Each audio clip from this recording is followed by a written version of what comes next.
बिहार चुनाव को लेकर विनोद तावड़े के घर बड़ी बैठक। केंद्रीय चुनाव समिति की बैठक से पहले ये बैठक बुलाई गई है।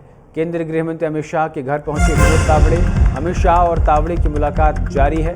बैठक में जेडीयू के कई नेता भी मौजूद हैं। केंद्रीय गृह मंत्री अमित शाह के साथ विनोद तावड़े की ये बैठक सभी का फीडबैक हो सकती है, जमीनी हकीकत हो सकती है, ग्राउंड रिपोर्ट हो सकती है और किसको कहां से चुनावी मैदान में उतारा जाए इसको लेकर के मंथन हो सकता है।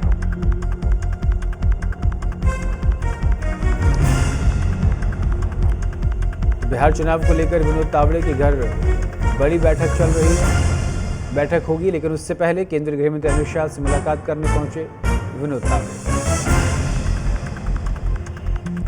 आंचल लगातार हमारे साथ बनी हुई हैं। आंचल, विनोद तावड़े केंद्रीय गृह मंत्री अमित शाह के घर पहुंचे हैं। जाहिर तौर पर पिछले 10 से 12 दिनों से लगातार विनोद तावड़े बिहार के दौरे पर थे और क्या लगता है कि बिहार की जो ज़मीनी हकीकत है उसकी वास्तविक स्थिति जो है वो केंद्रीय गृह मंत्री अमित शाह के सामने विनोद तावड़े रखेंगे और उसके बाद चुनाव का टिकट का ऐलान होगा, किसको कहां से मैदान में उतारा जाए? देखिए, क्योंकि देखिए जब आप अपने सुपर शीर्ष नेतृत्व के पास जाते हैं, हम यहाँ प्रधानमंत्री की बात करें, क्योंकि प्रधानमंत्री जो है वो केवल देश के प्रधानमंत्री नहीं है, एक पार्टी से भी जुड़े हुए हैं। और ऐसे में जैसा कि माना जाता है कि गृह मंत्री अमित शाह जो कि राजनीति के बीजेपी में चाणक्य माने जाते हैं, और दोनों यानी कि प्रधानमंत्री नरेंद्र मोदी और अमित शाह गुजरात से साथ चले थे, उसके बाद से लगातार पार्टी को हर एक चुनाव से पहले जिस तरह से उनका गाइडेंस मिलता है, जिस भी राज्य में चुनाव होता है वहां के नेताओं को, तो जाहिर सी बात है कि उसको लेकर एक तैयारी करने को लेकर एक दिशा भी मिलती है। तो ऐसे में पहले से ही ये एक खाका तैयार किया जा रहा है, जिसमें कह सकते हैं कि कैंडिडेट कौन कौन रहेंगे, उसको लेकर कल बैठक भी हुई है जेपी नड्डा के आवास पे। आज गृह मंत्री के आवास पर ये बिल्कुल फाइनल किया जा रहा है। उसके बाद जो फाइनल नाम होंगे उनको प्रधानमंत्री के सामने रखा जाएगा, जो कि शाम को 6:30 बजे केंद्रीय चुनाव समिति की बैठक होगी। जब उन नामों को रखा जाएगा तो जाहिर सी बात है कि फिर कौन कैंडिडेट कहां के लिए सुटेबल है, इसको लेकर आज गृह मंत्री के आवास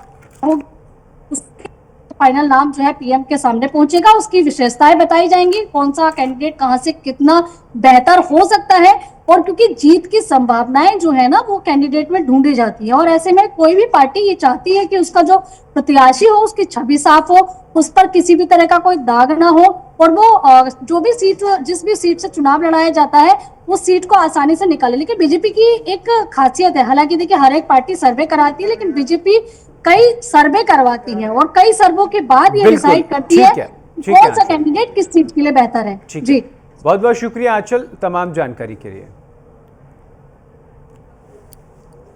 तो विनोद तावड़े केंद्रीय गृह मंत्री अमित शाह के घर पहुंचे हैं और आज सीटों का ऐलान हो सकता है, लेकिन उससे पहले जिस तरीके से बैठकों का दौर लगातार जारी है, यही अंदाज़ा लगाया जा सकता है कि आज शाम तक बीजेपी बिहार विधानसभा चुनाव के लिए अपनी सीटों के 7 प्रत्याशियों के नाम का ऐलान कर देगी।